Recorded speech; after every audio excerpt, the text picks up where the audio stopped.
বন্ধুরা আসসালামু আলাইকুম। রাজশাহী মাঠের পক্ষ থেকে সবাইকে শুভেচ্ছা। দেখতে পাচ্ছেন আমরা খেজুরের রস কিভাবে চুলায় জাল দিচ্ছি।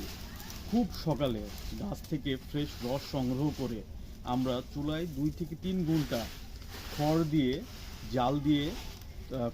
জাল দিয়ে এবং তারপরে 2 থেকে 3 ঘন্টা পরেই তৈরি হয় আমাদের খেজুরের পাটালি এবং ঝোলা গুড়, যা সারা দেশেই আমরা সুন্দরবন কুরিয়ারের মাধ্যমে ডেলিভারি দিচ্ছি।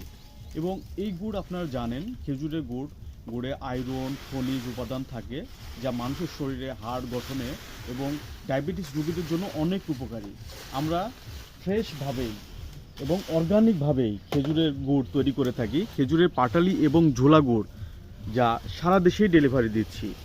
আজই আপনার অর্ডার কনফার্ম করুন। এবং দেখতে পাচ্ছেন খেজুরের গুড়ে এখন ফোর্ট ধরে গেছে, আমরা এটাকে ফোর্ট বলি। এই থেকে তৈরি হবে খেজুরের পাটালি এবং ঝোলা গুড়। 1 মিনিট।